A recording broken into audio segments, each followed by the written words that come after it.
Get the unmissable news stories of the day. This is the Beijing Hour.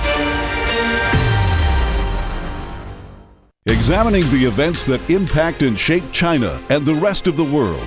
This is the Beijing Hour, 1 hour of news and information brought to you every weekday. Now here's your host. Shane Bigham with you on this Tuesday, June 9th, 2026. You're listening to the Beijing Hour, coming to you live from the Chinese capital. On today's program, General Secretary Xi Jinping of the CPC Central Committee has returned to Beijing after wrapping up his two-day state visit in the DPRK. Confirmed deaths from the earthquake in the southern Philippines have risen to 37 as rescue operations continue. The Democratic Republic of the Congo has now confirmed over 100 Ebola deaths and 550 cases. In business, strong growth numbers for China's foreign trade. In sports, the Spurs earn a win in the NBA Finals, snapping New York's long winning streak. In culture and entertainment, Chinese and world experts are learning from classical civilizations. Now the day's top stories. General Secretary Xi Jinping of the Communist Party of China's Central Committee, also the Chinese president, has returned to Beijing after wrapping up a two-day state visit to the Democratic People's Republic of Korea. Kim Jong-un, General Secretary of the Workers' Party of Korea and President of State Affairs of the DPRK, held a farewell ceremony for the Chinese leader at the airport in Pyongyang. Earlier, Kim and his wife, Ri Sol-ju, hosted a private lunch for Xi Jinping and his wife, Peng Liyuan. Xi Jinping said that he and Kim reached consensus on developing China-DPRK relations in the new era. They also held discussions on safeguarding regional and world peace and stability. They agreed to promote greater development of bilateral ties and new achievements in cooperation. On Tuesday morning, the leaders paid homage to the China-DPRK Friendship Tower. They observed a moment of silence in memory of the martyrs of the Chinese people's volunteers in front of the tower. They agreed that the joint fighting in the 1950s is an enduring historical memory of both countries. The leaders called on the two sides to maintain the memorial facility for the Chinese people's volunteers and carry forward their traditional friendship from generation to generation. Also on Tuesday, Xi Jinping and Kim Jong-un visited the Central Cadres Training School of the Workers' Party of Korea in Pyongyang. They visited a class studying the DPRK's foreign relations, where a teacher was delivering a lecture on China-DPRK ties. They also toured the campus and learned about the school's infrastructure and teaching arrangements. The two leaders planted a fir tree, symbolizing the friendship between the two countries. During talks with Kim Jong-un on Monday, Xi Jinping said China and the DPRK should consolidate the foundation of political mutual trust and enhance the level of cooperation. He said a shared future and mutual support have been the defining features of bilateral relations. He added that no matter how the international situation changes, the Chinese party and government stance on valuing the China-DPRK traditional friendship will not change. Neither will the support for Kim in leading the DPRK socialist cause and the commitment to safeguarding the shared interests of the two countries and preserving a favorable strategic environment. Xi Jinping also put forward 4 proposals on developing China-DPRK relations. Ho Na has more. During the meeting, Xi put forward 4 proposals on developing China-DPRK relations. He said the two sides should stay guided by high-level exchanges and consolidate the foundation of political mutual trust. He added that the strategic guidance of the top leaders of both nations is the greatest strength of China-DPRK relations, and that he stands ready to maintain close strategic communication with Kim and guide China-DPRK relations to continuously reach new heights. Noting that this year marks the 65th anniversary of the China-DPRK Treaty of Friendship, Cooperation and Mutual Assistance, Xi said that both sides will hold grand commemorative events. Xi said relations between the two parties play an important guiding role in the development of China-DPRK relations, and he called for further expansion and invigoration of friendly exchanges at various levels and in various fields between the two parties, as well as the deepening of exchanges of experience and mutual learning on party and state governance. Xi said both sides should enhance exchanges in diplomacy, law enforcement, military affairs, and other areas, implement important consensus reached between the two leaders, and pool wisdom and strength for the development of China-DPRK relations. Xi said the two sides should stay committed to the goal of delivering benefits to the people and elevate the level of practical cooperation. She said China stands ready to work with the DPRK to strengthen the alignment of development strategies and expand practical cooperation in areas such as economy and trade, agriculture, construction, science and technology, as well as healthcare, to bring greater benefits to the two peoples. She called on both sides to leverage the opportunity of the full reopening of the border crossings and the resumption of civil aviation flights and international passenger trains to increase people-to-people exchanges and foster mutual interactions. She said the two sides should uphold the inheritance of friendship as a driving force and strengthen the bonds between their peoples, noting that the traditional friendship between China and the DPRK, forged in blood, is a valuable shared asset of the two peoples. He said China stands ready to work with the DPRK to preserve and properly manage memorial facilities dedicated to the Chinese People's Volunteers martyrs in the DPRK, carry out distinctive programs on revolutionary traditions and youth education, and pass on the red legacy and traditional friendship between the two countries. She said China is also ready to work with the DPRK to make full use of each side's strength and resources, enhance exchanges and cooperation in education, culture and the arts, tourism, sports, media, youth affairs, subnational engagement, and sister city relations, and ensure that the traditional friendship between China and the DPRK takes deeper root in the hearts of the two peoples. The Chinese president also called for upholding fairness and justice as a guiding principle to enrich the substance of strategic coordination. She said that in response to a major question of where humanity is headed, he has proposed the vision of building a community with a shared future for humanity and for global initiatives, which aims to steer global governance towards greater fairness and justice, and have won broad support and positive responses from the international community, including the DPRK.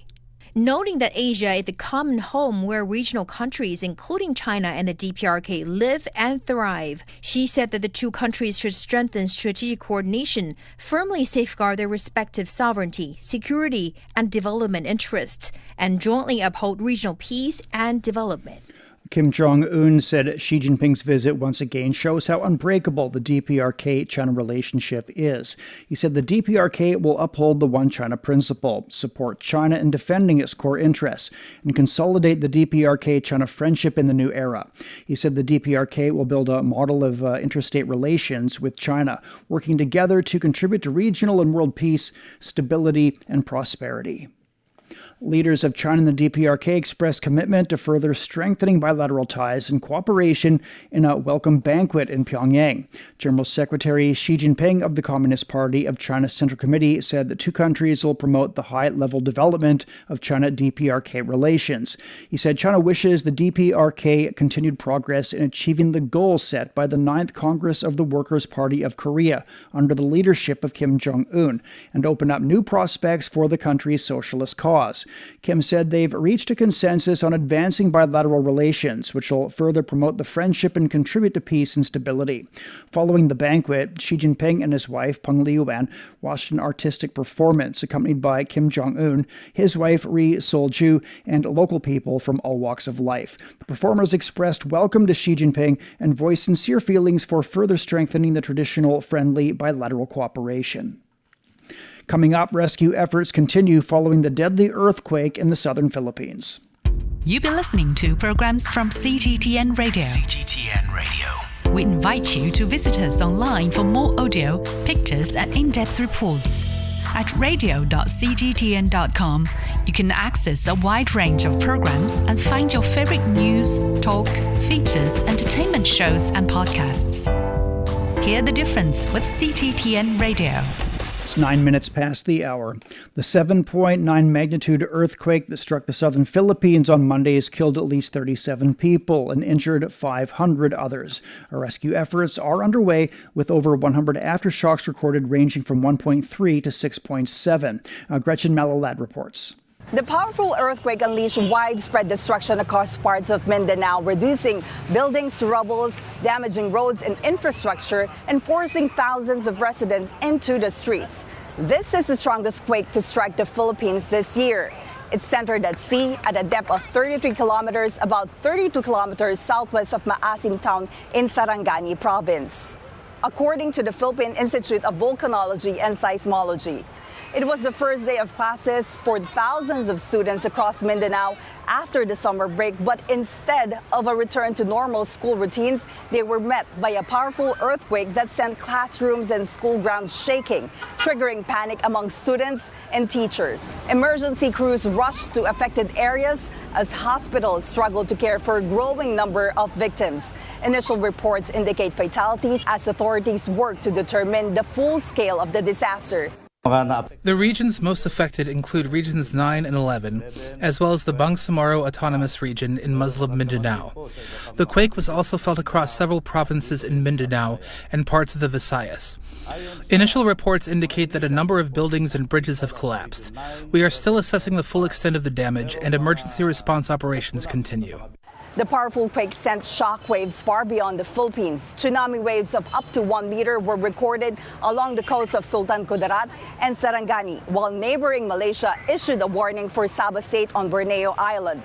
Across the region, an 83-centimeter wave was measured off Indonesia's Sulawesi Island, highlighting the widespread impact of the earthquake throughout Southeast Asia. Hours later, authorities said the tsunami threat had largely subsided, allowing many coastal residents to return home. But the danger was far from over. Strong aftershocks still continue to rattle Mindanao as emergency crews now search damaged buildings and assess the destruction left by the quake.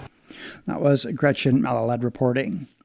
U.S. President Donald Trump says he's warned Israeli Prime Minister Benjamin Netanyahu that Israel could be left to fight alone if it resumes its war with Iran.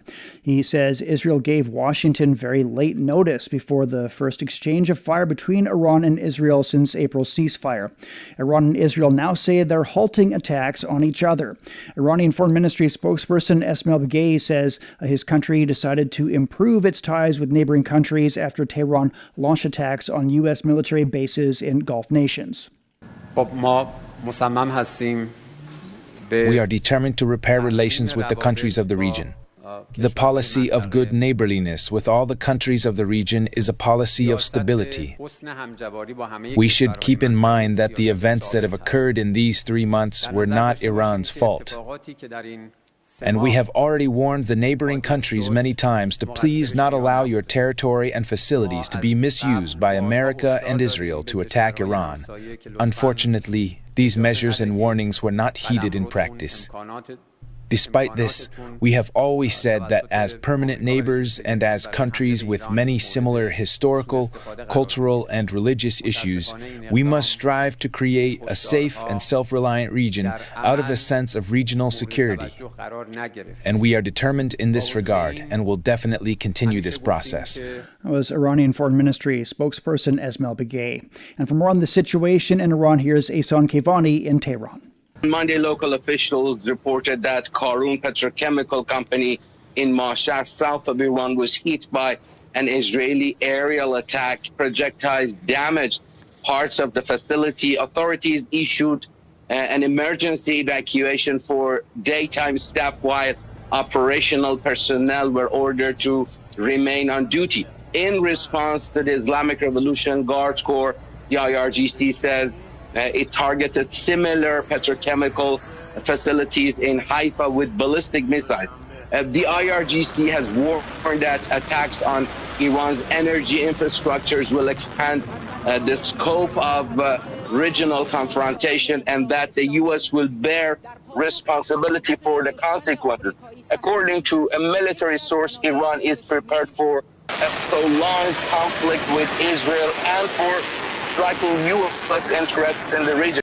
That was Ehsan Kevani reporting. And for more on the latest in Israel, here's Jonathan Regev in Tel Aviv. The Israeli statement says that due to the personal request from U.S. President Donald Trump, Israel will hold the fire. I think that Israel can be relatively content with this latest round due to the fact that Israel is the last one to fire, and after the latest Israeli strike came what seems to be a pause and end to this round. But Iran is now coming with new demands which did not exist up until a few hours ago. Mainly the fact that Iran is now saying that not only Israeli strikes on Beirut will trigger a response from Iran, but Israeli strikes on Lebanon will trigger a response from Iran. And that is a completely different story. That was Jonathan Regev reporting. Lebanese President Joseph Aoun has made a rare direct appeal to the Israeli government to negotiate an end to the conflict in Lebanon. Aoun says the Lebanese people are being killed to serve Iran's interests. Lebanon's in U.S.-mediated talks with Israel to reach a peace deal despite opposition by the Hezbollah armed group. Israeli strikes in Lebanon have killed more than 3,600 people, and more than 1 million Lebanese are now displaced. Sarah Al-Deeb has more from Beirut. Lebanon has been going through different phases of this ceasefire with spikes in violence and fighting based on the negotiations and the different tracks taking place, whether in Washington or in Islamabad. The Lebanese government was giving us jarring numbers today about the cost of this war. 3,500 strikes since April 17th. That's almost 67 or 70 strikes a day. We have 3,500 people or more who were killed, including army officers, civilians, women and children, paramedics, journalists, and even UNIFIL. The Washington negotiations between the Lebanese government and Washington and Israel, which Hezbollah, the fighting party in the south, does not accept or has rejected the outcome of. So caught in the middle is the best way to describe it. And I think also Iran retaliating for what happened over the weekend in Dahia was kind of deepening that kind of left Lebanon to see how the new arrangements will translate on the ground. Israel deeper in Lebanon than it's ever been in 25 years, occupying a strategic hill and demolishing a number of villages with 1 million or so people who are not able to return home, and a city, the capital and other cities packed with people who have been displaced from the south. So caught in the middle and waiting for the next new spike or for an agreement that involves all the parties to the fighting, which has not happened yet. That was Sarah El-Deeb in Beirut. Conflicts in the Middle East have driven fuel prices higher across Europe. As a result, the fishing industry in France is coping with growing pressures. Zhu Shuisong visited a fishing port in western France to find out more. Before dawn breaks, trawlers set out from the harbor. Just a few hours later, their catch is sold at auction. This is the daily rhythm of life in Gilvinac, one of France's busiest fishing ports. But soaring fuel costs are beginning to take a toll. For fishermen in western France, the size of the catch is only part of the equation. Rising fuel costs is putting increasing pressure on the industry, making every trip to sea more expensive than before. As conflicts continue in the Middle East, concerns over energy costs are reaching fishing ports like this one across Europe. Since tensions escalated in the Middle East, fuel prices have surged across Europe. In France, marine diesel costs nearly doubled within weeks. For many fishing operators, staying profitable is becoming increasingly difficult. In a fishing company, fuel accounts for around 30% of operating costs, alongside the wages paid to crews. As soon as fuel prices rise, the pressure becomes unbearable for businesses.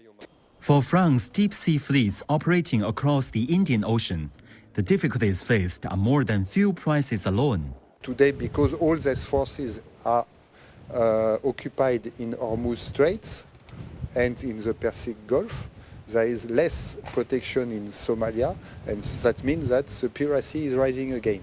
So that's a consequence of the conflict. In southern Brittany, catches fell 12% during the first 4 months of the year, according to French government data. The decline has tightened supply and driven up auction prices, but not enough to offset soaring fuel costs. Fishermen have no way of passing the fuel cost increase on to consumers. They are the first link in the chain. They have no choice but to absorb it directly from their own cash flow. Fishing more is not an option either. We have no solution today. We are obliged to fish. We need to fish. The goal could be to fish more, but we have quota, we have regulation in the fishing, so we cannot fish more. Consumers are feeling the effects as well. According to France Agrimur, French households bought 21% less fresh cod in the first 2 months of the year. while purchases of fresh safe fell 13%. As prices rise, more shoppers are turning to frozen and canned alternatives. Fuel prices have gone up so much. Everything is connected. Fish prices, business costs, the cost of living, it all moves together. Some ship owners are trying to adapt. Jean-Baptiste Goulard invested in diesel-electric hybrid vessels nearly a decade ago. Today, that decision is paying off. We've been working with this boat for nearly 5 years now, and we estimate we're saving around 20% on fuel. For most operators, however, replacing aging vessels remains financially out of reach. France has introduced fuel subsidies, but industry representatives say the support is insufficient to offset rising costs. As a result, modernizing the fleet is expected to be a long-term challenge. We hope this conflict in the Middle East won't last for months, because if it does, we cannot see how we will survive in the long term. For now, staying afloat is the primary goal. That was a report on the impact of the Middle East conflicts on France's fishing industry. Coming up, the DRC has now confirmed over 100 deaths from Ebola. Discover the realities and responses to our changing climate with Climate Watch. Uncover critical issues such as the Masai Mara's disrupted wildebeest migration and the drop in the Panama Canal's water levels. Delve into solutions for a sustainable future. Tune in to Climate Watch on your favorite podcast platform. Become more eco-conscious and take action to protect our planet. It's 22 past the hour. The Democratic Republic of the Congo has confirmed 101 Ebola deaths and 550 cases since the start of the outbreak last month. On Monday, authorities said they confirmed 35 new cases, including 10 deaths, in the previous 24 hours. The DRC says armed rebel groups in the hard-hit provinces of Ituri, North Kivu, and South Kivu have hindered the government's response to the outbreak. Health authorities have been struggling to contain the Bundibugyo virus, which initially went undetected for weeks. Mistrust and resistance by residents have led to attacks on burial teams and treatment centers, hampering the response. A UN report warns the ocean is under severe and accelerating stress from climate change, pollution, and human activity. Launched on World Oceans Day, the third World Ocean Assessment finds these pressures are causing widespread biodiversity loss and harming ecosystems that support fisheries and coastal protection. Stephen Hill is UN Assistant Secretary General for Legal Affairs. He urged immediate action to protect the world's stressed oceans. The planet's oceans are under mounting stress and increasing pressure. The time to act is now. Guided by science and working together, we can steer the ocean towards a sustainable future, enabling its health and resilience for people today and the years ahead. The report noted that sea levels rose from under 2 millimeters per year before 2015 to 4.3 millimeters in 2023. Each year, 52 million tons of plastic waste enter the oceans, affecting over 4,000 marine species. Only 27% of the seafloor has been mapped. Experts urge urgent collaboration to protect the ocean. Australia is experiencing a surge in the use of rooftop solar and home battery storage. Abundant sunshine and government rebates are driving the country's renewable energy transition. Greg Navarro reports from Sydney. When Mayan put solar panels on her Sydney home 6 years ago, she decided against including a battery storage system. They're too expensive. They're not good enough yet. That changed about 6 months ago when she heard about government rebates and improvements in the technology. Go for it. Yep, just have it done, and it's quite a bit of learning, but I think it's really worth it. Mayan is part of a rapidly growing trend.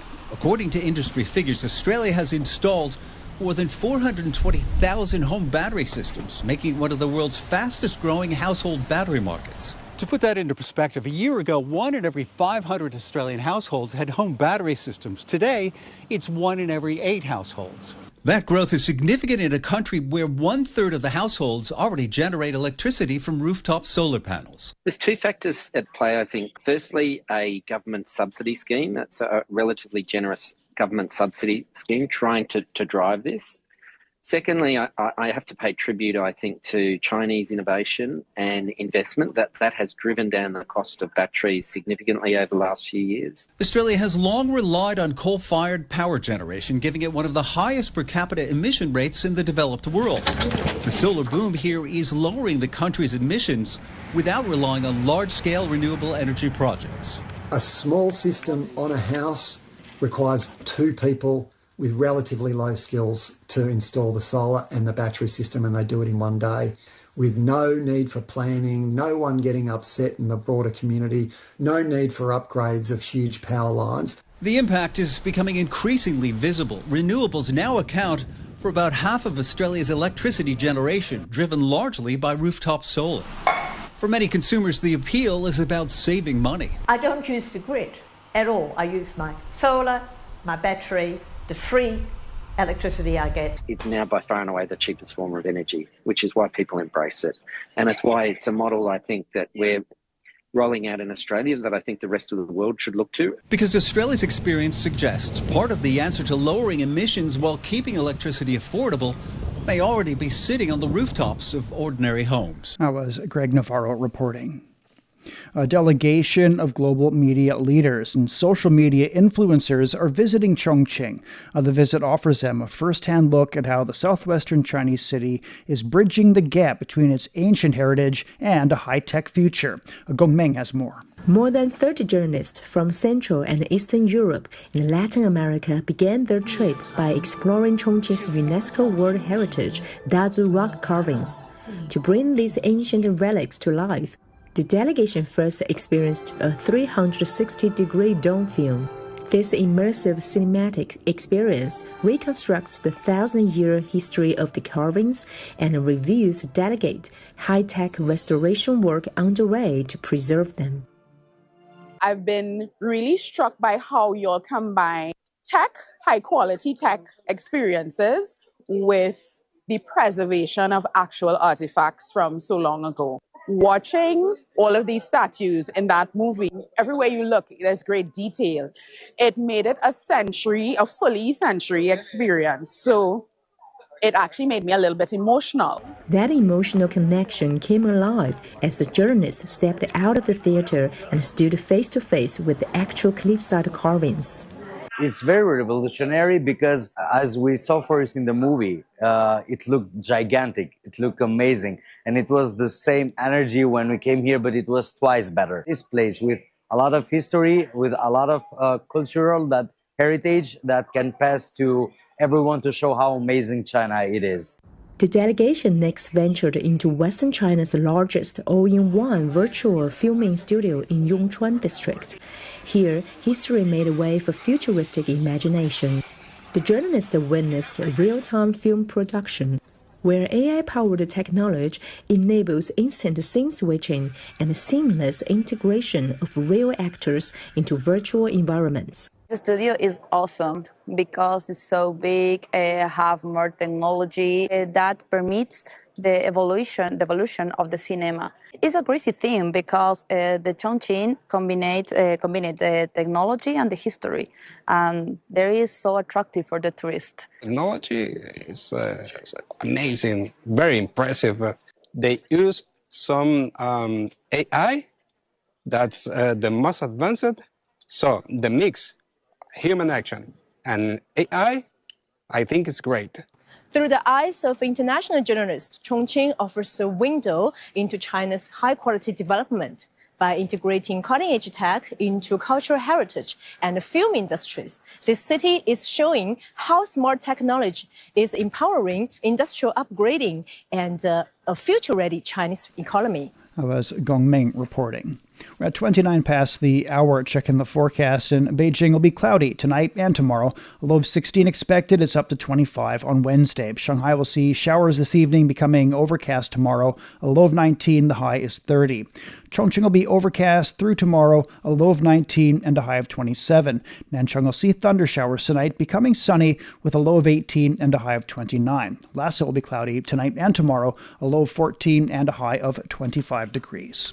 It's time for a short break. So far this hour, General Secretary Xi Jinping of the CPC Central Committee has returned to Beijing after wrapping up his 2-day state visit in the DPRK. Confirmed deaths from the earthquake in the southern Philippines have risen to 37 as rescue efforts continue. In the Democratic Republic of the Congo has now confirmed over 100 Ebola deaths and 550 cases. Shane Bigham with you. Stay with us here on the Beijing Hour. From the refreshing cup of tea that starts your morning to the paper that you write on, the roots of many familiar parts of modern life can be traced back to ancient ideas. Join us on Made in Ancient China and discover how ideas born millennia ago became some of the world's greatest treasures. Made in Ancient China brings you stories of human ambition, inspiration, and connection. Now available on all major podcast platforms. Shh, listen up. Can you hear the heartbeat of our world?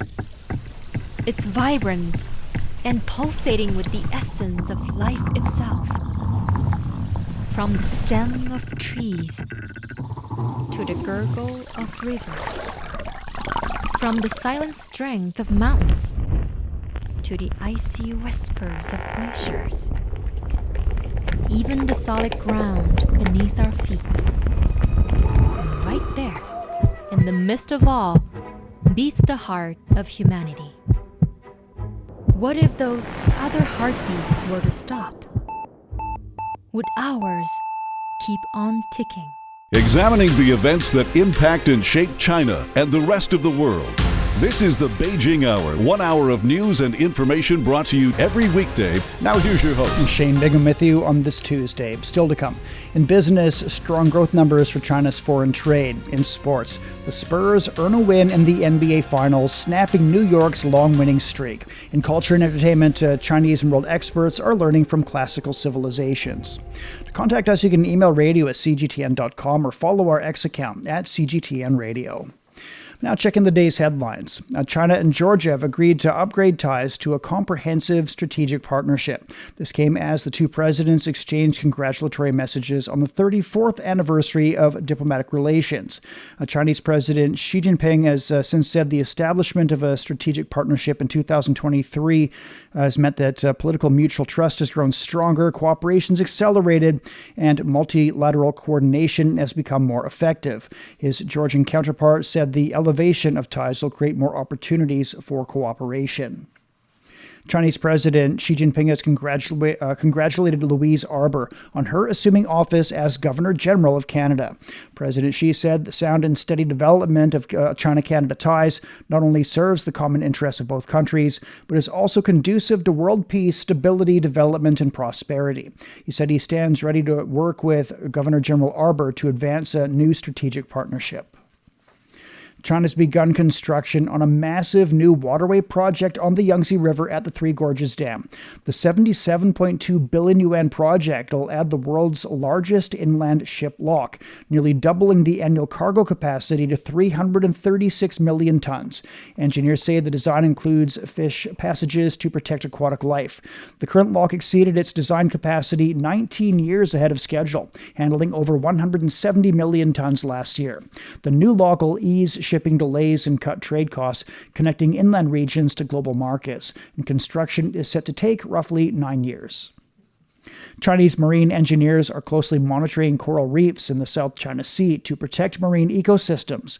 A team from the Ministry of Natural Resources recently surveyed waters near Yongxing Island, part of the Shisha Islands. Despite forecasts of fine sea conditions, the team faced a bit of rain.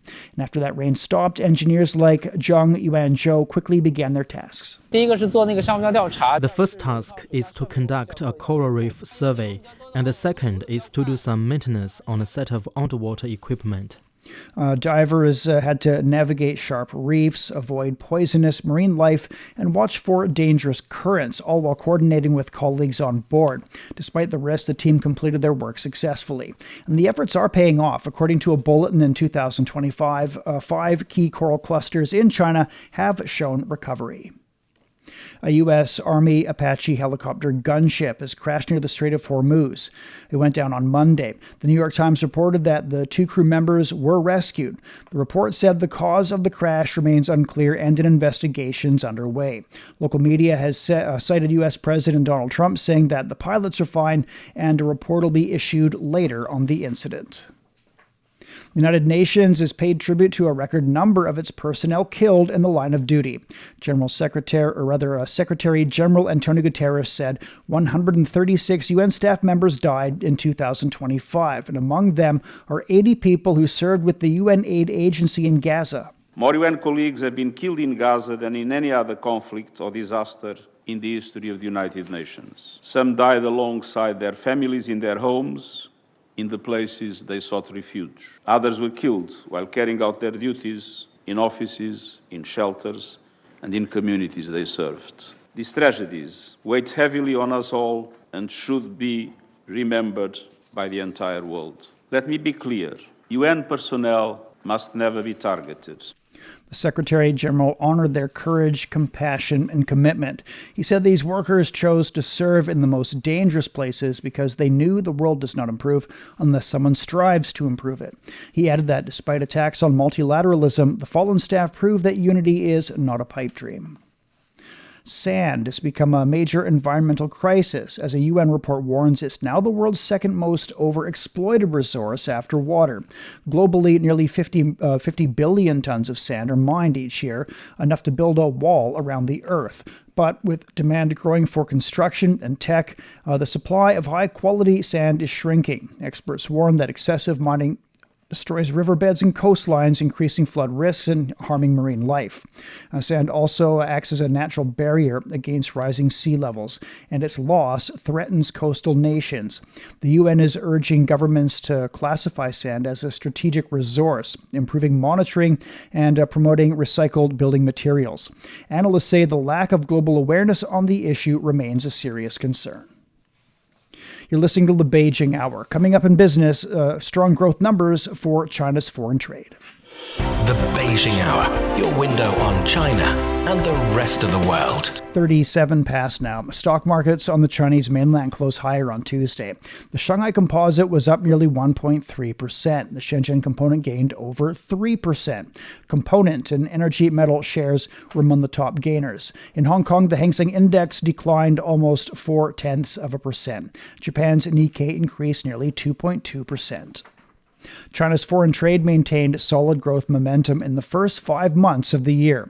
Total trade in goods surged 15.3% to nearly 21 trillion yuan, roughly $3.1 trillion. Exports rose nearly 12% and imports jumped 20.5%. Monthly imports and exports have exceeded 4 trillion yuan for 3 consecutive months, with trade increasing 17% in May alone. So a strong global demand for AI and green products helped drive an 18.4% rise in exports of mechanical and electronic goods. Trade with other APEC economies accounted for nearly 60% of China's total foreign trade. Meanwhile, the National Development and Reform Commission says the nationwide port equipment utilization rate increased approximately 9 points on a yearly basis last month, ranking first among all types of construction machinery. Port logistics demand remained robust, indicating continued strengthening of foreign trade resilience.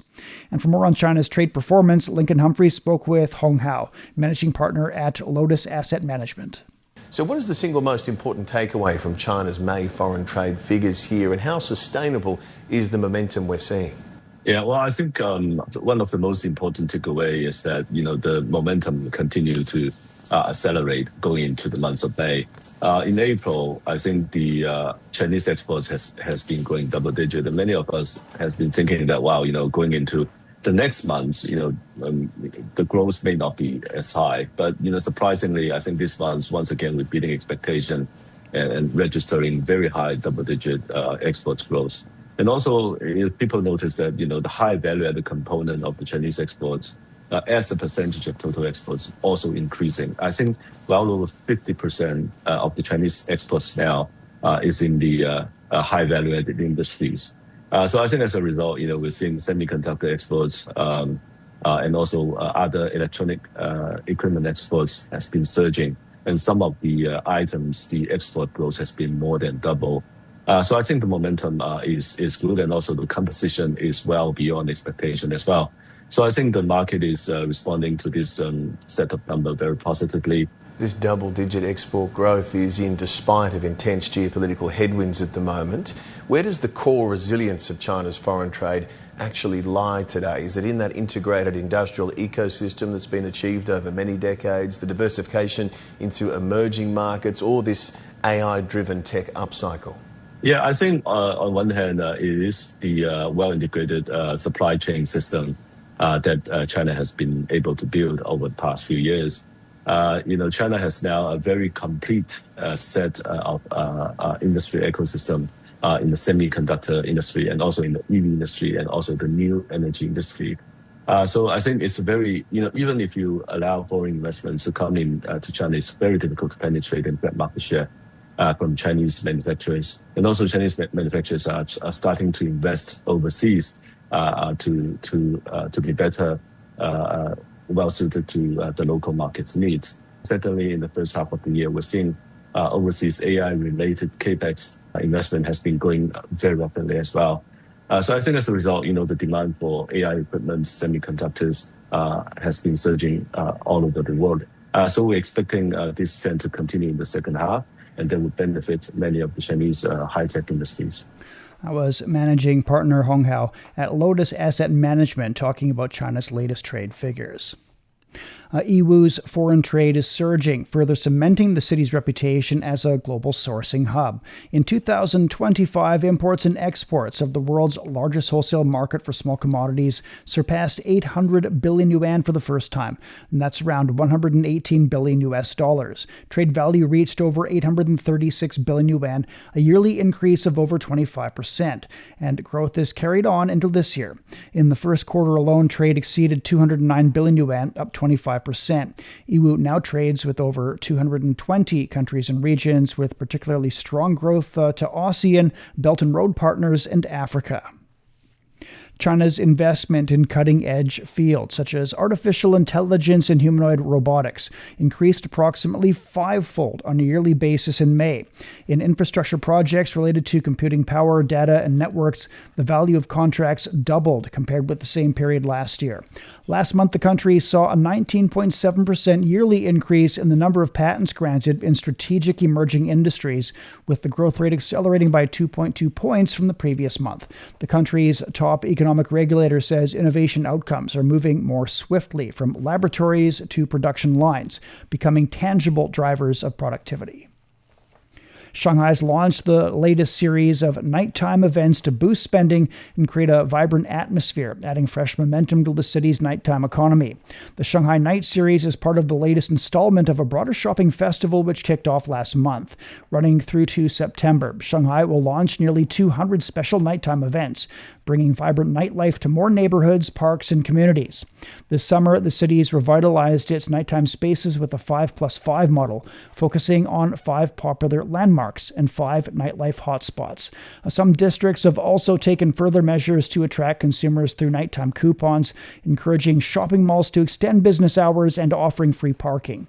Industry data shows that in 2025, Shanghai's nighttime consumption scale remained among the highest in the country, growing 6.6% on a yearly basis.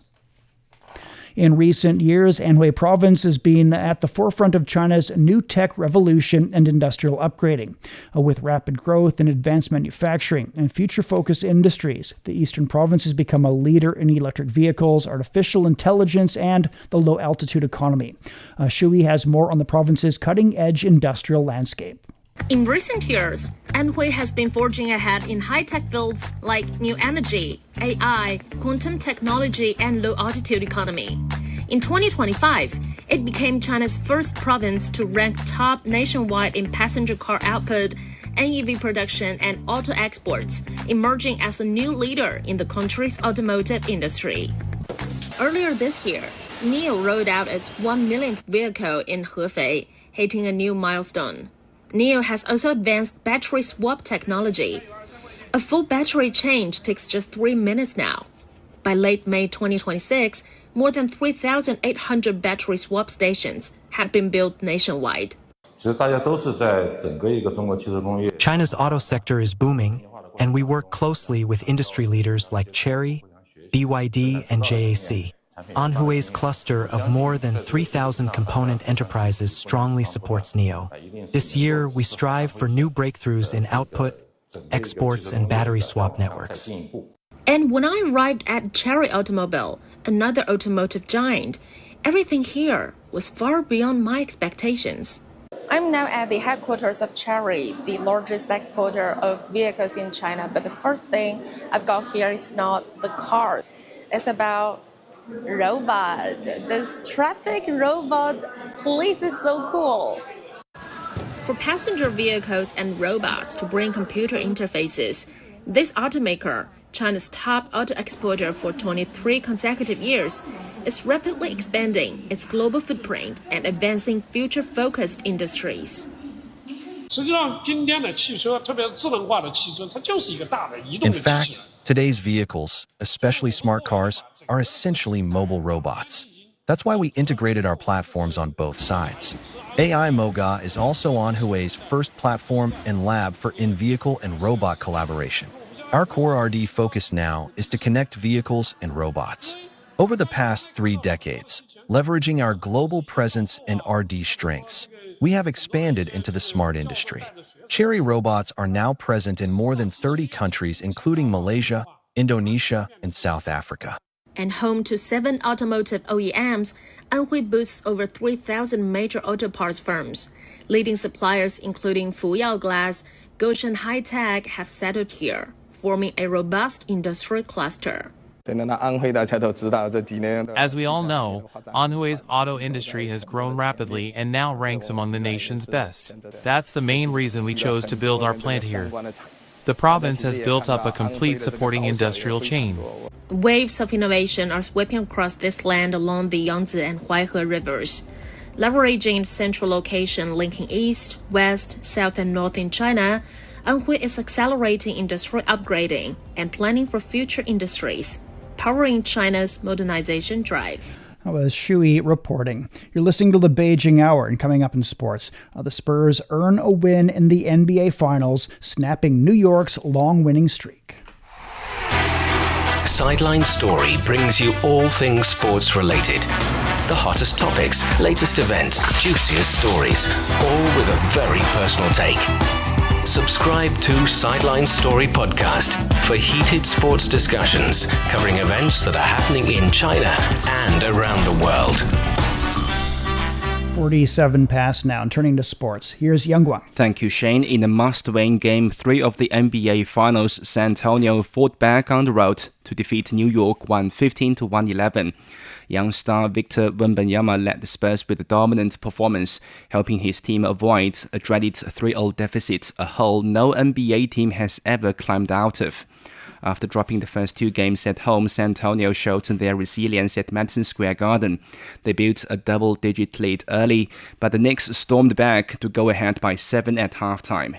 The back-and-forth battle continued into the second half, with both teams trading big plays.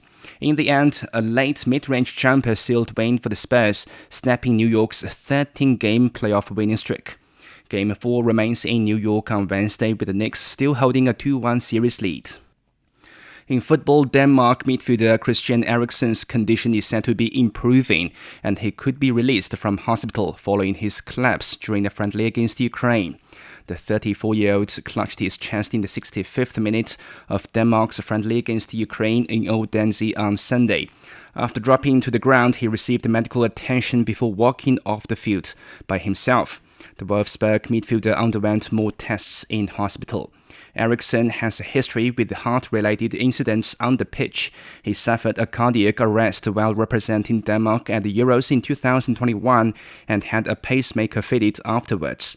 The Denmark team physician has said he's doing well.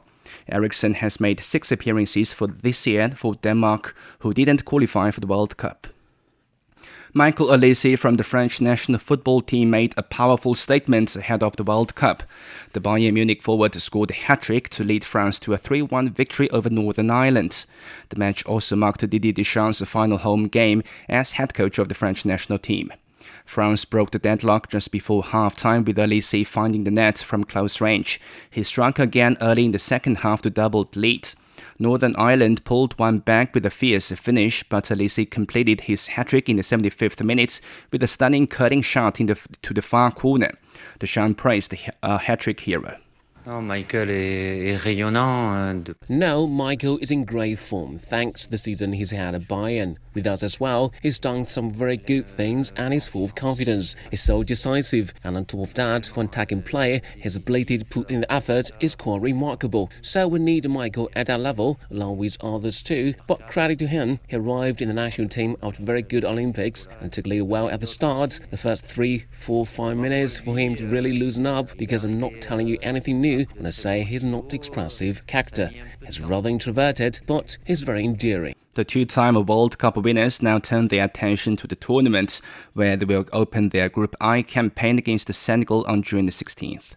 Meanwhile, the Netherlands continued their preparations without Arsenal defender Jurrien Timber, who will miss the tournament with a groin injury.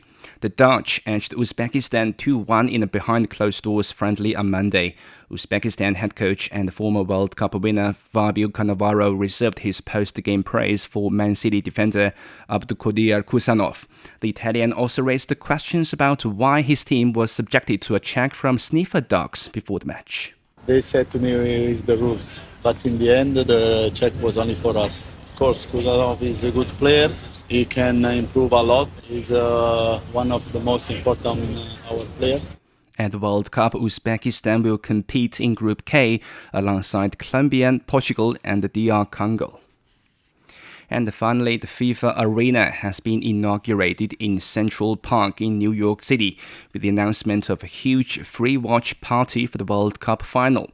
1995 Ballon d'Or winner George Weah, who was in attendance, called the project significant for the growth of humanity, adding that football gave him a path from the streets of Liberia to the world stage. If I look at my story, it's a great impact that football or sports does for humanity. I was in the street of Liberia. Look at me today. So this is a proof, So I think it's important because football and sports as a whole give young people the opportunity to leave the bad things, and become honorable people. That's what sports does. Football as a whole, those that believe in it, that train very hard to be successful, is one goal. Everybody is to be a better person in society, and that's what sports give you. The free watch party will be able to accommodate up to 50,000 fans for the World Cup final. Thanks. That's Yang Guang with sports. You're listening to the Beijing Hour, and coming up in culture and entertainment, Chinese and world experts are learning from classical civilizations. The best military commander is not he who fights 100 battles and wins every one of them. The best military strategy does not lead to the desiccation of the enemy's capital city. Decoding the Art of War will help you understand why there's no art in war and how Sun Tzu stayed undefeatable using the science of war, with fun stories and insightful breakdown of famous battles. Find Decoding the Art of War wherever you listen. 53 past the hour. In culture and entertainment, as the Greek capital hosts the second World Conference of Classics this week, experts say learning from classical civilizations remains relevant to the modern world. Wang Mengjie spoke to Chinese and foreign scholars from Beijing-based universities to find out more. What do we mean when we talk about classics? Are they simply the study of ancient Greece and Rome through literature and history? To explore these questions, I spoke with experts from China and around the world. After nearly a year of work, Professor Huang Weiwei completed the translation of the Aristophanes comedy into Chinese. The work is very close to real life. The latter half of it shows us that good people can easily become bad once they have money. But isn't it true that bad people will become better just because they don't have money? It's actually not like that. Huang said literature from 2,500 years ago does not feel distant, because one thing has remained unchanged: human nature. Returning to classical and ancient times, we will see that ancient wisdom has a profound understanding of the world and humanity. It can provide us with infinite wisdom, and at this point, classical is connected to modern. They are all dealing with human problems. We learn about the world and human nature through the classics, but how can we apply that knowledge to shape and influence the world today? Classical is the first time that human spiritual civilization created classics that have been preserved by history. In fact, it is a primitive expression of each culture's own survival experience and civilization ideas. I think this original expression is not replicable and will never be outdated. Throughout world history, the creation and development of spiritual civilization has seen every innovation as a new era where cultural practitioners constantly return to the starting point of civilization, extract resources from it, and promote the development of civilization. Describing it as an eternal shuttle run, Chen said the development of spiritual civilization requires us to return to the starting point at every turn, drawing renewed wisdom from the past. And when it comes to applying philosophy to real life, China has its own answer. World hunger. All of these different problems that are facing the next generation require cooperation. And so when you look at the fundamental Confucian values, they are inclusion. They are getting the most out of the human experience. From my conversations with experts, I learned that classics are not just about language and history. They serve as a bridge between the ancient and modern world. That's also a key focus of the Second World Conference of Classics, exploring how classical wisdom can help address contemporary challenges and contribute to the progress of human society. That was Wang Mengjie reporting. The 10th edition of an international opera film exhibition is opened in Beijing, bringing world-class performing arts to cinema screens and cultural venues across China. The National Center for the Performing Arts and China Film Group Corporation co-organized the event. This year's exhibition will showcase 22 world-class stage productions over nearly 6 months. The opening film, Rodgers and Hammerstein's 80th anniversary concert, recorded in London, offers the audience iconic musical theater selections. NCPA Vice President Ma Rongguo says the exhibition has set some records. This year's edition involves the highest number of participating countries and the largest selection of films in the event's history. The screenings will span cinemas and universities nationwide.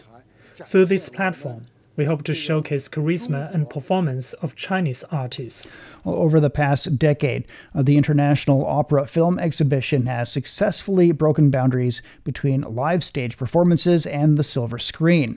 And since its inception, the project has brought over 100 classic stage titles to more than 30 cities across China, reaching over 350,000 people across 4,500 screenings.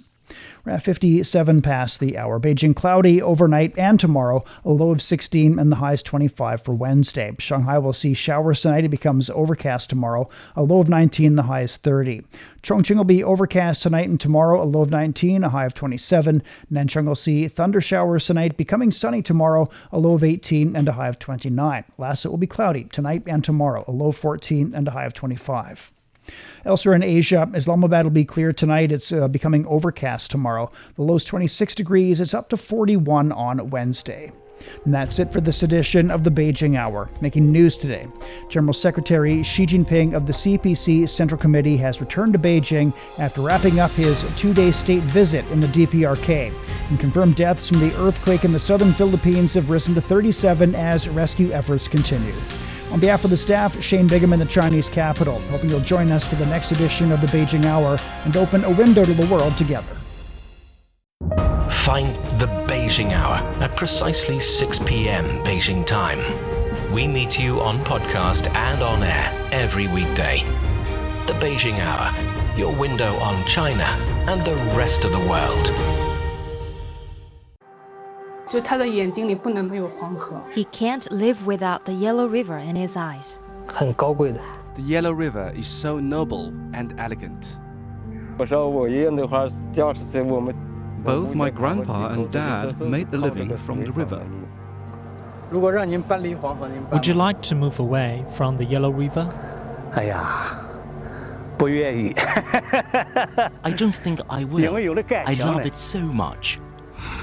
The Yellow River, The second longest river in China is regarded as a shaping force in the history, economy and culture of northern China. Today, about 100 million people live within its water basin, making up nearly 9% of the country's population. How is climate change felt at its headwaters, and what are the locals doing to cope with it? What are the descendants of the boatmen doing? What has kept some people from leaving their home village by the river, and what has drawn others back? Could the fading fishing community revive in a time of digital transformation? From 2021 to 2024, our reporters visited the upper, middle and lower reaches of the Yellow River, talked to the herders, farmers, boatmen, fishermen and eco-activists who share a close bond with the river, and present their stories in pictures, podcasts and videos, all in our 12-part series, The Yellow River Mosaic, available only on CGTN Radio